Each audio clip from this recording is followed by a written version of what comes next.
Creative mode was introduced in December 2018 and it was very bare bones and was mainly used for just building cool structures. However, if we fast forward to now, then you can see that creative is massive with hundreds of thousands of people always playing and it's generating tens of millions of dollars every month, which is just insane. And if creative never got added to the game, then Fortnite would be completely different today and most likely nowhere near as popular. So today we'll be going over creative mode and seeing how it evolved into something so big and how it would save Fortnite. So let's just get right into it. Creative mode was something that was very highly anticipated as it came out when Fortnite was really blowing up in popularity and there were a ton of people who just wanted like a private lobby to build stuff in or just practice their aim or mess around with friends along with a bunch of other things. Fortnite hyped up the launch of creative by inviting a ton of massive content creators and they really just highlighted all the cool stuff you could do, and the first massive thing to happen in creative will be the death run created by Scissors. Now I don't know how many of you were around at this time, but I remember when it came out it like completely blew up and literally everyone was playing it. And back then you had to go out of your way to get the code and there wasn't any like discovery tab in the game for islands. So even despite that, there were literally millions of people playing this death run map trying to compete for cash prizes, and there are videos out there with tens of millions of views just showing how crazy all of this was. And this would really lead to more death run maps and more competitions, and I really think that this is where developers really like just realized how massive creative could be for the game, which is why the mode just continued to get updated constantly and there are always new things being added, and they even created a nice hub that you joined when you went into creative. Plus they would also make it easier to join creative, as in the past you had to go into the main menu as a separate game mode, but it would quickly be changed to be integrated right into Battle Royale. And in July of 2019 we would see what I'd say was the next major turning point for creative mode, and that was the creation of prop punk games. These really just showed how advanced creative had become in a short period of time, and also showed how bringing over popular games or mini games into Fortnite was definitely possible and very successful. And you would also have things like story maps or prison escape maps that were really fun, and I remember playing one of those prison escape maps with one of my friends and I was really just blown away by all of it, and it was really fun and definitely a highlight of creative for me at the time. But honestly, what I think pretty much everyone did and what was insanely popular was 1v1s. Creative mode really popularized the 1v1s where you start on opposite sides of the wall and really just have to build up and basically build fight each other.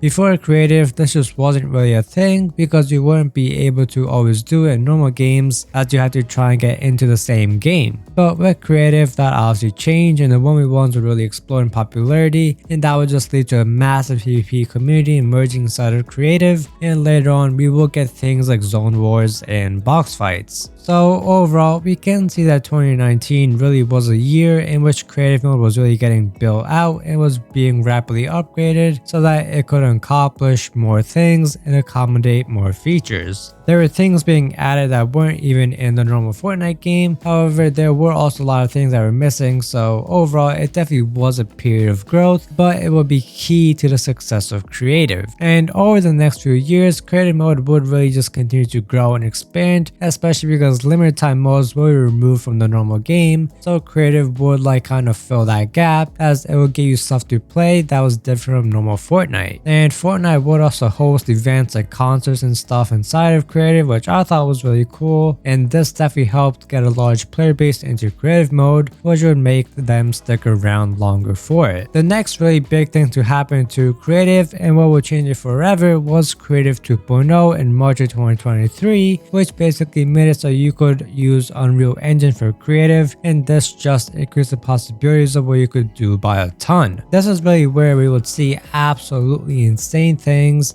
and it also created a creator economy which would pay out hundreds of millions of dollars. This economy was basically where map creators would get paid for their maps depending on how many players they had, And this would incentivize people to make cooler and better games, and that would in turn lead to more people playing Fortnite, even if it was only creative. And the first really big thing to come out of Fortnite creative would be someone literally recreating the OG Fortnite map, and this was definitely a throwback and something that a ton of people really enjoyed because it brought back so many old memories. And this map did really blow up with tons of content creators making videos about it, and I really do think that this is what would inspire the OG season to come out a few months later. And as we all know, that was a massive success and it was something that I really enjoyed. But also, before Creative 2.0 was launched, the Discovery tab had also been added into the game, and while I personally don't like the layout, it was still a good way to see some of the most popular islands and games without having to go to some other website to find a code. And this Discovery tab would also keep on getting updated, and now there's even a search function, which I think is a lot better, and you can really see the massive emphasis on creative mode within the game, since it seems like the Discovery tab was built only for creative and they just ended up adding the normal game modes in there as well. And you can also see the number of players on each map, and it really is crazy to look at there being so many with tens of thousands of people. And if you add up all the creative maps, then it is probably about the same if not more than the normal battle royale, and this is really where you can see how creative is saving Fortnite. If over half the player base is playing creative at any given time, then that is like 50% of people that would otherwise just not really even play the game. And there are a ton of reasons for this. First of all, as we all know, the skill levels in Fortnite have constantly been rising, especially when it comes to the building, with there just being so many more sweats and stuff. So for the more relaxed players, the normal battle royale is becoming harder and harder to play,